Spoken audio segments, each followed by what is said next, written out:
we move on to discuss Spain and their chances at this summer. They came out with their preliminary squad for these European Championships, and this a squad that's filled with experience in the team. Oh, by the way, it's a 30-man provisional squad, so there's gonna be a few cuts here and there, but this was a team with experience from guys that played in international tournaments for Spain, but it also has a nice youthful element with some very talented players coming in. But in terms of the experience, you got a guy like Unai Simon, who's now had multiple tournaments as the number one goalkeeper for Spain. Guys like Dani Carvajal, Jesus Navas, that goes all the way back to playing all the way back to Euro 2012. So this is very hugely experienced Jesus Navas. Aymeric Laporte, Nacho, who gives you a lot of, flexibility. Rodri, Fabian Ruiz, Lorente, Dani Olmo, Alvaro Morata, Joselu, who doesn't have experience with Spain, but he's an older player and he just has experience just in general, and Mikel Oyarzabal. And then you got the youthful elements of the likes of Pedri. He's back playing for Spain. That's always there.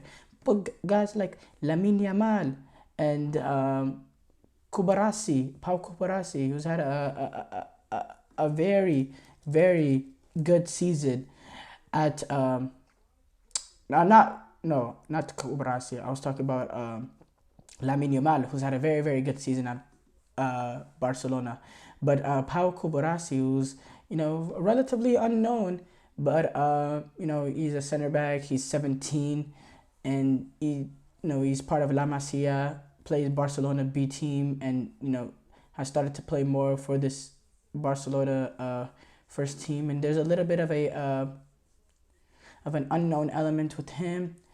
You get goal scorers in Ferran Torres, who can give you a little bit of an option. Joselu, who's another option there. Alvaro Morata, who actually had a very, very good start to the season. He has dipped off, but he's an option there. And then Yamal, who's had a brilliant season. Nico Williams, he's a little bit of a different element, someone that can stretch the back line, provides verticality, pace to get in behind. Very, very, very good quality. Will go up against defenders one-on-one and take them on and open up space for his teammates by beating someone one-on-one and forcing the defense to shift to allow someone to, make a run in or all that. He gives you that nature to him.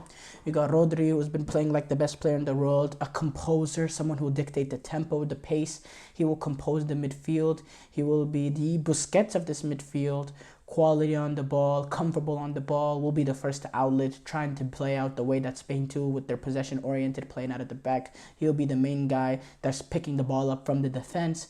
Just, being really the key of this team. And this is the first tournament that he's had that key to his team, because Busquets, he's been involved and has forced Rodri to play in a center back position or this or that to get him in there. But now this is Rodri's first tournament where he is the guy for Spain, playing his primary position, being the composer for Real Madrid, for Spain. So, I look for him to have a huge, huge tournament at the Euros. Pedri, he's been in and out, ever since he started to get injuries and being overplayed.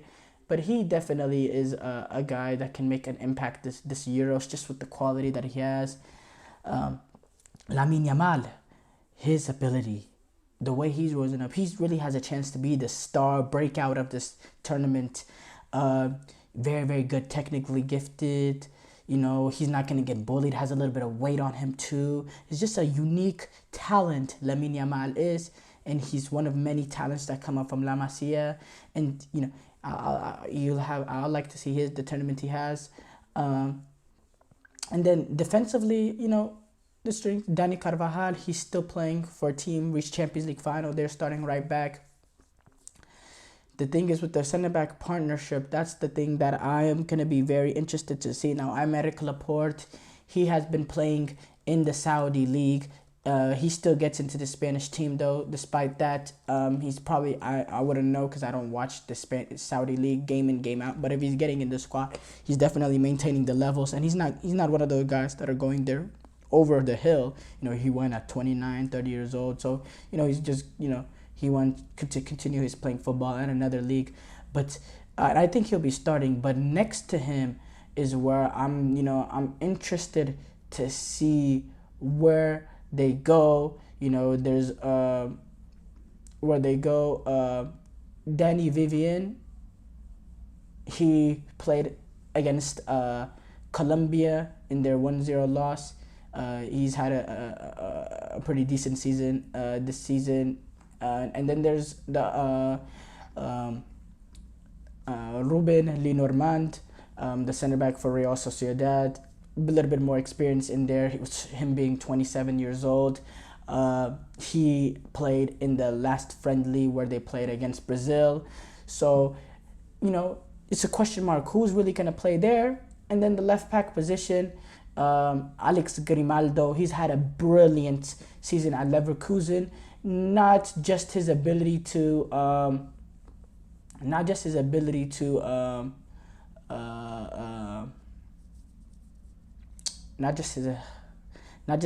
to defend, but his ability to get up, the capacity he had to go up and down, provide assists, get in the box and score goals. He was really beneficial. Him and the other and Firmpong, they were both very, very pivotal to their team with their ability, but playing a little bit different style of football here at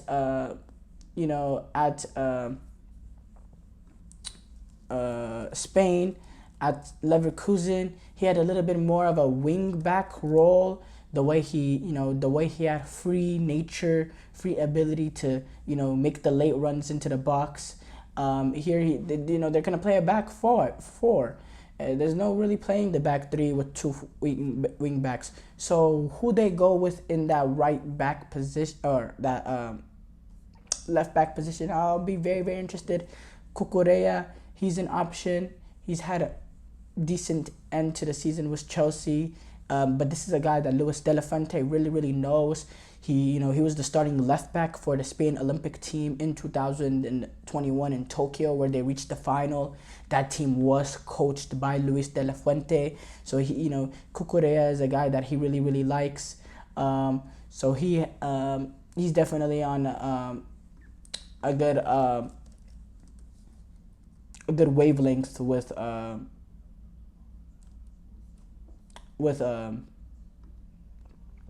Luis de la Fuente. Pedro Porro, right back, him not being in the squad is a little bit of a surprise, just because he has been, he's been very, pretty not pivotal, but he's been, kind of a regular playing for Spain in the last, he played in the Colombia friendly. He's been played a few times in the European Championship, and it seemed like he was in a very good position to earn a call-up for these upcoming Euros. And he also had a strong end to the season for Tottenham. He had 2 goals in his last 3 games, but he was not one of the 30 players on this provisional squad, where he took Dani Carvajal and Jesus Navas, a 38-year-old, who does give you the experience element. But I was very surprised by that.